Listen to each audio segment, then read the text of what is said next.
Hello, beautiful soul, and welcome to another episode of Intuitive Creator Spotlight, where we highlight the incredible creators who have transformed their lives and now they're helping other people transform their lives too through creativity, intuition, and so much love.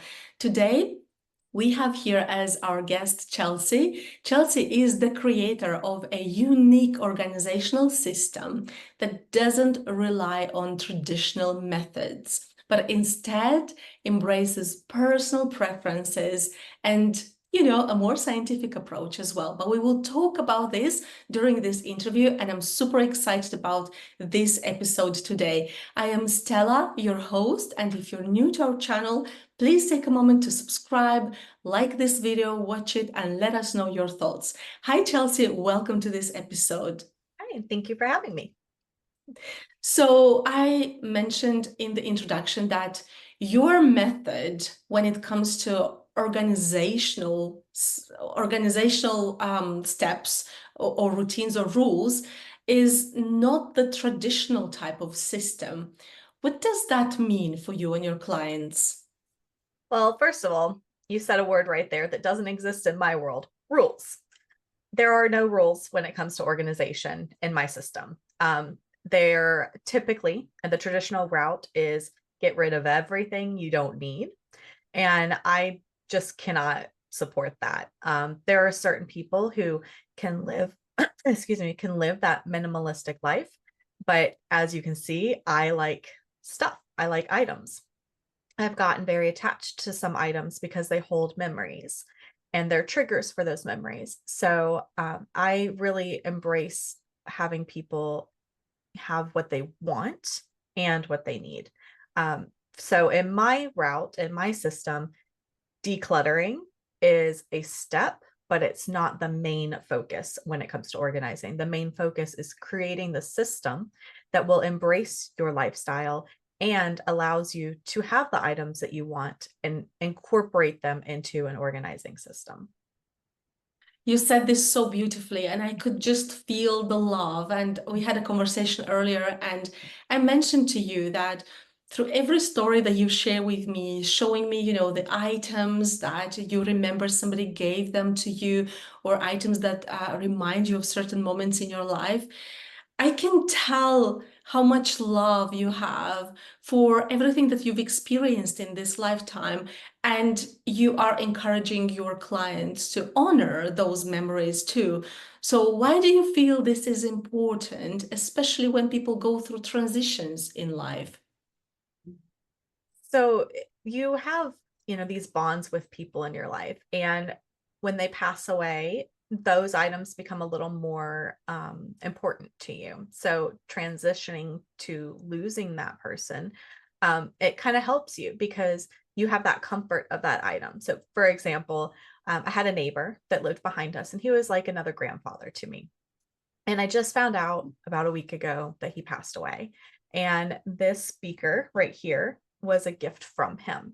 And I've had it packed away for years because I've wanted it safe. And so it's been packed and safe. It was marked super duper fragile on the box.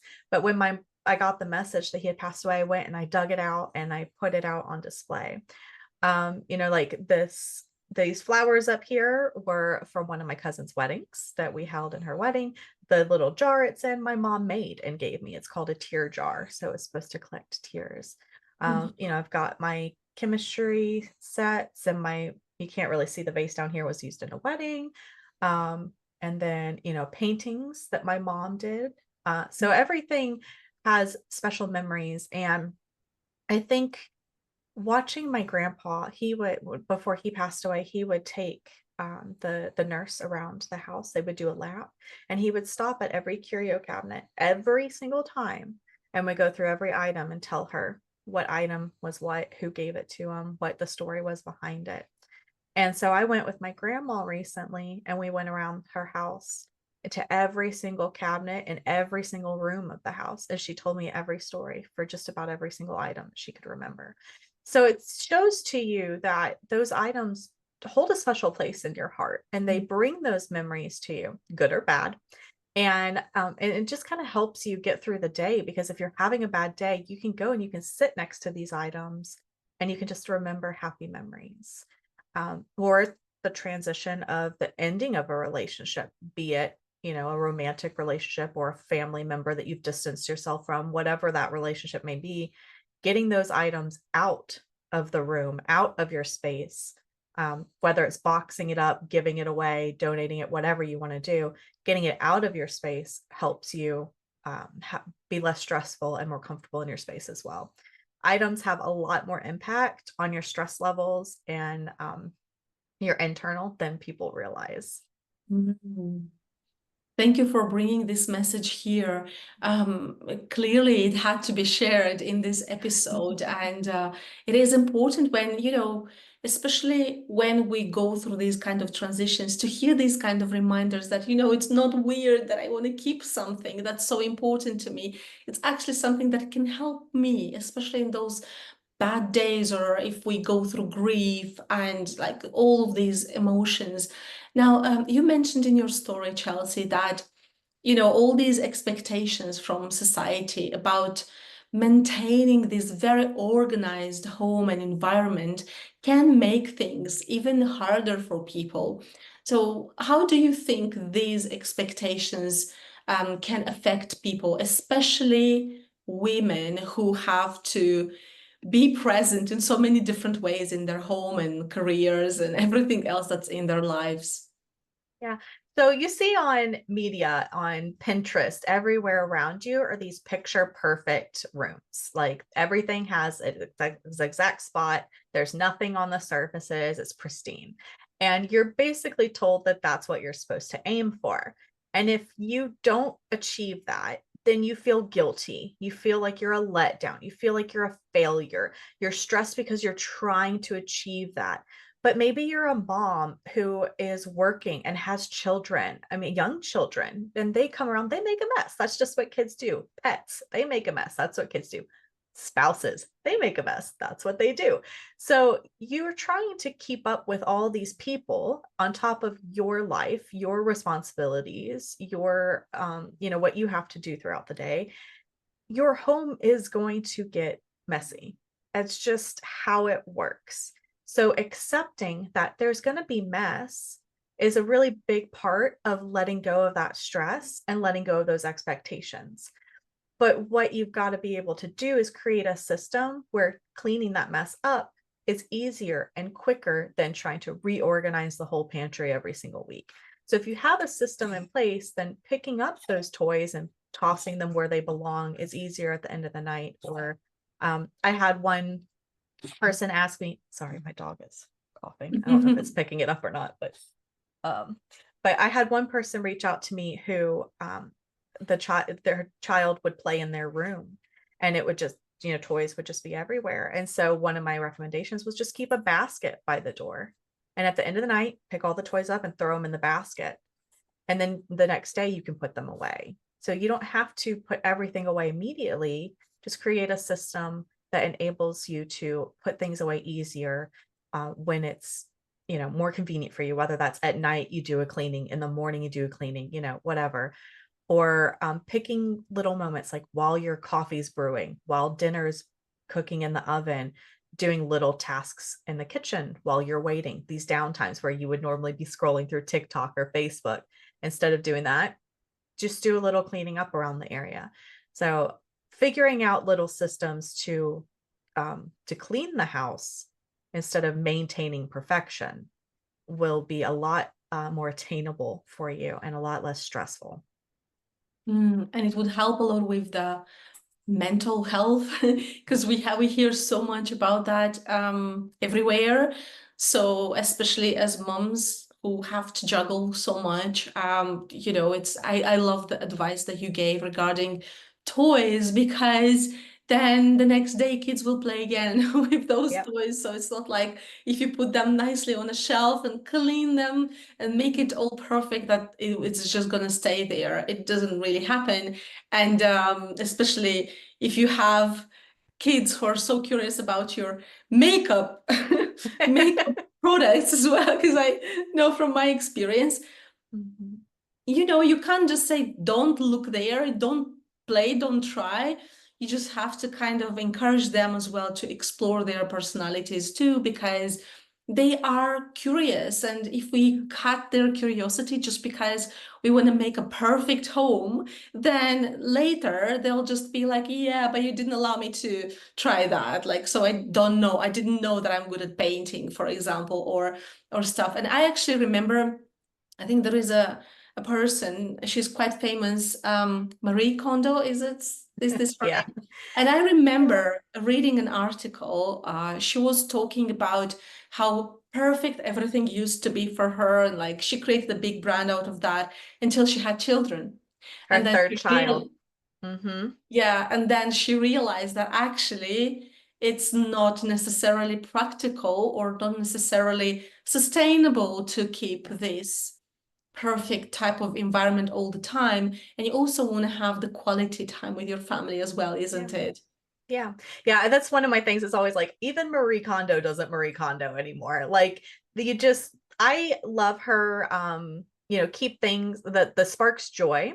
I Yeah. really do like that. So, but the problem is, not the problem, the things that don't really align with what I've seen of her process is that what if you're someone like me or my grandma where everything sparks joy? You can't, Yeah. and then she lives the minimalistic life. You can't everything can't spark joy and you live a minimalistic life. It doesn't work that way. So that's where I created a scale instead of putting someone in a box and saying, this is how you're supposed to organize.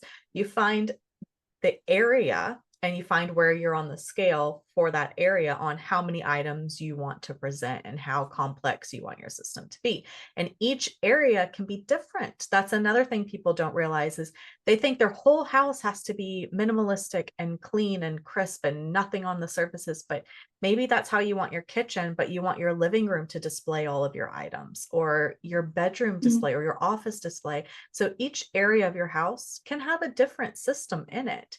So have it on a scale and kind of to bounce back too with the kids. So I may not be a mom, but what I do encourage mothers is to let the kids organize their own rooms, how they want it instead of how you want it. And I'm not saying let them leave it messy. It's not what I'm saying. Like, yes, there are clean standards that you can set for your children. But if they want to display their rock collection, their books, their trophies, let them display those items because that's what brings them joy. So if you're minimalistic, but your child isn't, that's their room, their space. Give them that space to grow into who they are and learn how to organize their own, because if they're striving to maintain your expectations, you're doing to them what was done to you. And so when they grow up, they're going to continue to strive for those expectations or completely rebel against them and go the polar opposite direction instead of going along with what they learned is their own style, their own preferences. So but yeah, set the clean boundaries. That's, like, I'm not saying let them have clothes all over the floor, but let them have their preferences in their room as well. Oh, I love this advice. And I absolutely adore the system that you've created because it kind of gives you an idea of where you're at with your preferences and then acknowledge that, hey, it's not weird if I choose to keep certain items, comparing to how all the magazines are telling me to keep it all really clean. Well, in reality, you are just acknowledging who you are, what your personality is like, and then honor that. And just like an adult can understand this, our children can have these preferences too. So I absolutely love that advice. And interestingly, you mentioned about rocks. Actually, this morning, I found the rocks that my daughter painted recently, and the paint is dried now. So I'm like, okay, so here are your rocks. And she's like, yeah, mommy, just put them away. I was like, no, please take them and put them where you want them to be. And it was just interesting to see where she would just choose to place them in the house because I just love the idea of encouraging every single human being to express their preferences. It's really beautiful. And thank you for creating this kind of scale, because I'm sure it's going to help so many people. And to everyone who's watching this episode, please check the description of this video to know how to connect with Chelsea, because you will find out so much information on her website, and all the things and spaces and courses that she creates are absolutely incredible. So please check out her website and connect with her. So Chelsea, I know that you're now helping all of these people with their organizational area or aspect of their life. But I know that you have been through struggles yourself, and there was a moment when you just decided, that's it, I'm not going to just do what society expects from me, or I'm just not going to allow for everything or everyone else to kind of overwhelm me. What was that moment? How did you just change everything in your life, and how did you choose to embrace this new path now? Well, I had two different moments where different parts of that kind of clicked. So the first moment was living with my my ex-husband. So that experience showed me that people don't always work together very well in maintaining a home. And you have to figure out how to work together to do that. And if you can't, then it's all on you. And I couldn't have it all be on me. So the house that or the apartment we were living in just fell like it was. Oh, it was a mess. I mean, there was stuff piled everywhere.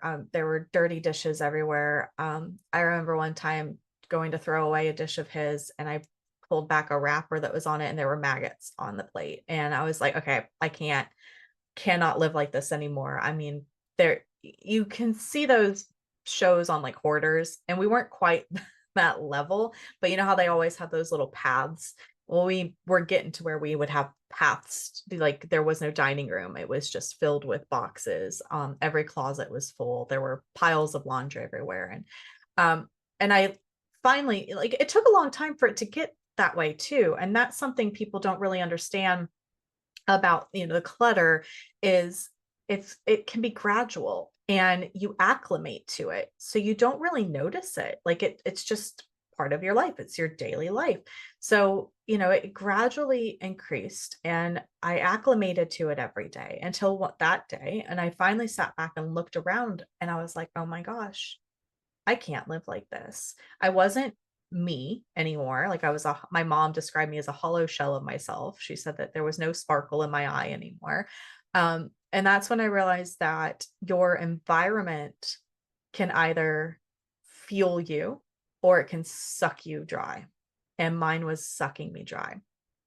And I will note too that it's not just excessive clutter that will suck you dry. It's also if you want these items that give you memories and you're living in a fully minimalistic style, that's going to suck you dry too. Because if you're someone who needs those items for those memories and that joy, living minimalistic is cold for you. It's cold. It's I don't know, uninspiring, it's unmotivating. But if you're someone who enjoys living the minimalistic style and you're living in a house of someone who loves their items, then it's suffocating. So it's different for everybody. So not just clutter, but just how you live, like how you decorate and stuff like that. So that was the first step. I learned that your environment really triggers inside it and it causes internal stuff too.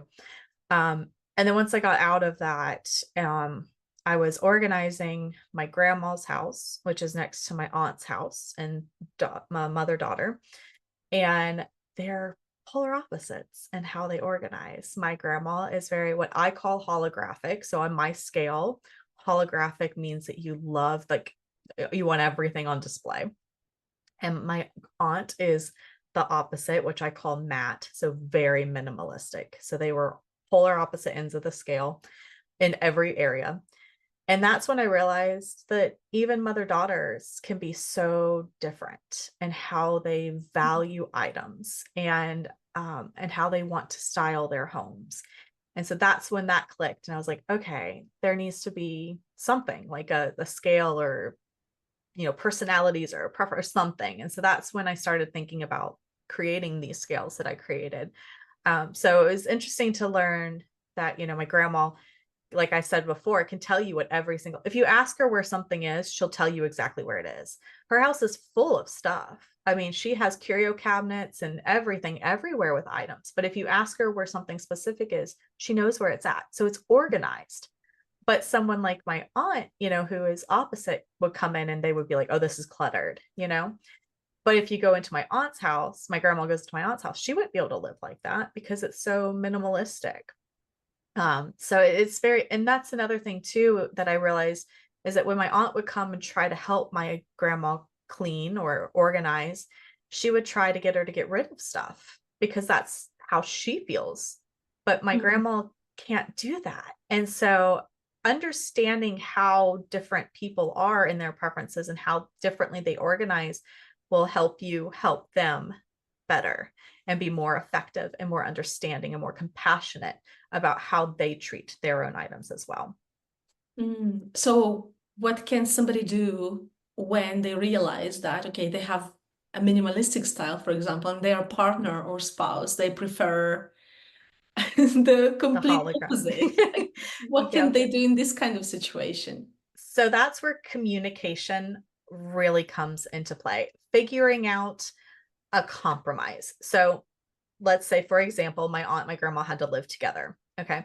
So you could think there's different ways you could approach it. The person that loves their items can pick the most special and have them out um, in an amount that doesn't overwhelm the person who's minimalistic. So the person who's minimalistic will have to accept that there are going to be some items out there, but not as much as what the other person really wants. And if you can learn how to incorporate some of those items into the system. So for example, my grandma gifted me a really pretty water pitcher that has, little hummingbirds and flowers on it.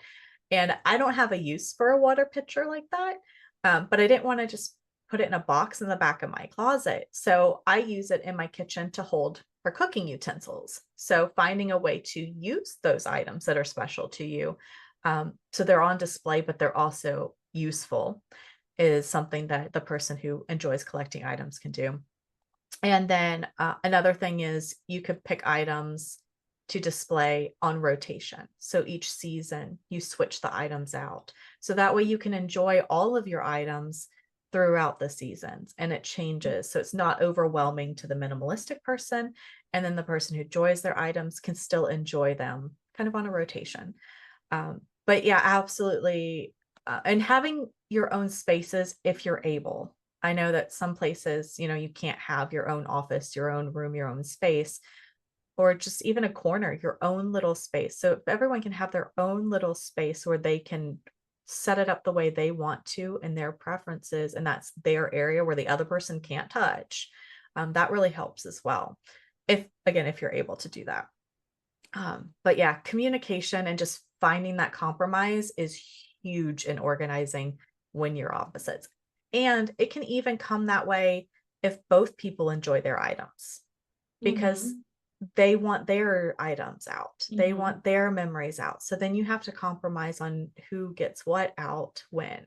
So rotation comes in handy too there. So it doesn't just happen when you're polar opposites, it happens when you're the same as well.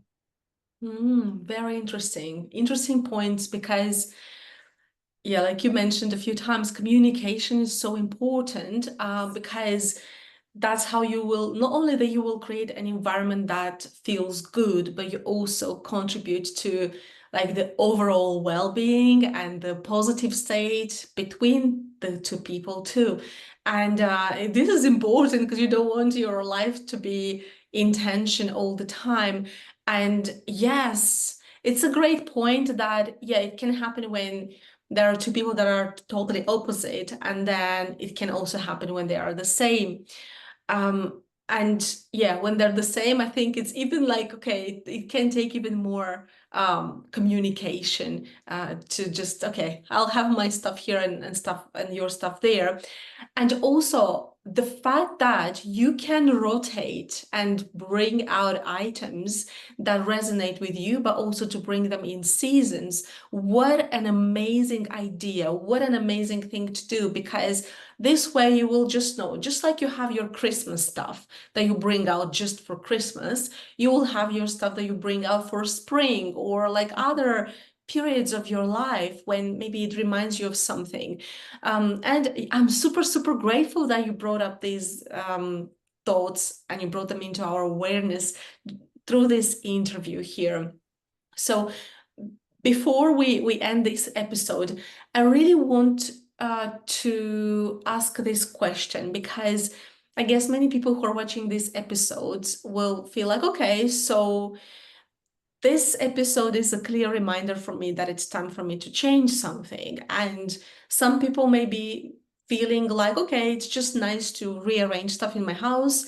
And other people may feel like, okay, I hit the rock bottom and it's really difficult. Like everything is messy, chaotic, and I don't even know where to start from. So for those people who feel like I don't even know where to start from, what would you advise as like a first step or first steps for them to kind of start moving things and making them feel more at ease and peace with themselves? I always say to start with the bedroom because that is where you start your day and where you end your day. So if you start your day in chaos, your day is going to be chaotic. If you end your day in chaos, your sleep's going to be chaotic. So if you're able to just start somewhere in your room, be it the nightstand, the dresser, just start somewhere small and get that area under control and then move on to the next and then the next and the next. Small bites, and really pay attention to your energy level.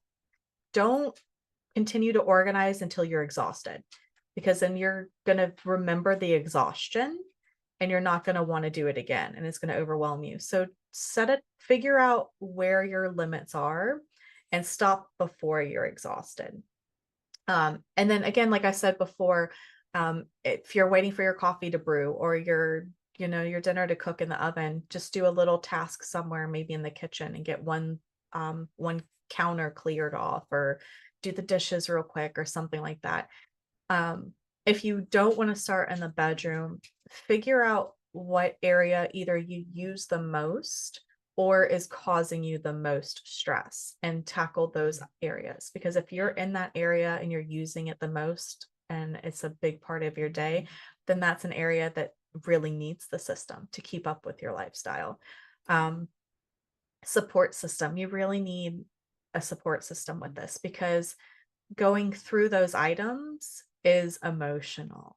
Like figuring out where to start is emotional. Feeling guilty, feeling like a failure, that's emotional. So you really need to have a good support system, whether that's family, friends, finding someone, a group online that is based on organizing that can support you. People who have been there and understand it.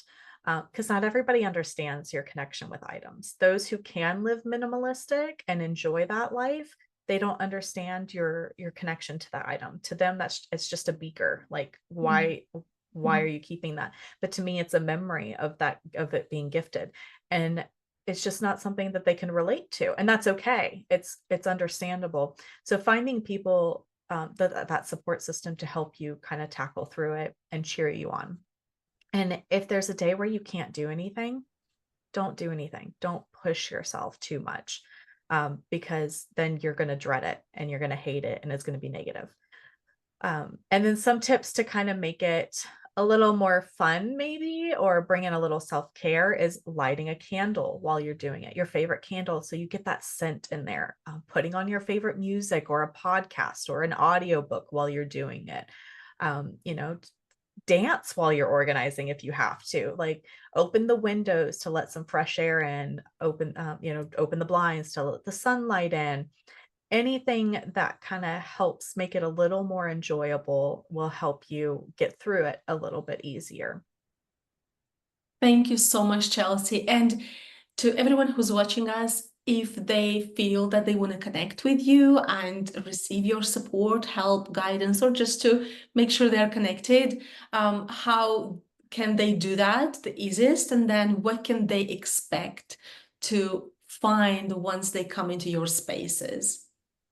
So the easiest way would probably be on my Facebook page. That's where I'm the most active right now. I am trying to get into other social medias, but Facebook's going to be the easiest.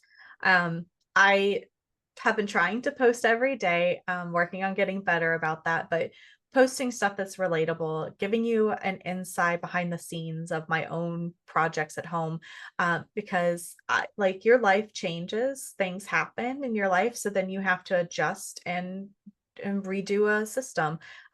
I've had to redo my pantry a couple times because of diet changes or dietary restrictions come in or something like that. So just because an area is organized once doesn't mean you don't have to tackle it again later on. So I've been trying to post behind the scenes of me doing that in my own home, some tips and tricks, stuff like that. Um, and if you post on one of my posts on the wall, question, I try to answer and help give you a little bit of insight. Or you can go on my website if you want a little more in-depth personalized help. I've got a membership that is a small group right now, but it's a supportive group and it's a safe space. So you can get that safety and get the tips and the tricks and time with me and trainings and courses and all that. You have access to all my stuff in there. Or I'm about to launch well, I called it a telegram, but I'm giving more options. But a week with me, where it's like a texting app that you can have a week with me, where you can message me, voice chat with me, send a picture, send a video, whatever, on that app at any time during the week, and I will help you work through that area during my office hours. So that's an even deeper support system. But yeah, that's probably the easiest way to contact me and see what's kind of behind the scenes there. Thank you so much, Chelsea. I am super appreciative of your time and all the knowledge that you shared with us here, the advice, the guidance. And yes, if you shared so much in one episode, to everyone who's watching us, imagine how much she can help you if you really need Chelsea's help. I am super grateful I'm connected with her, and I absolutely recommend you to connect with her too. Thank you for watching this episode. Don't forget to let us know your thoughts, like this episode, and subscribe to the channel. And I can't wait to see you again soon. Take care. Bye.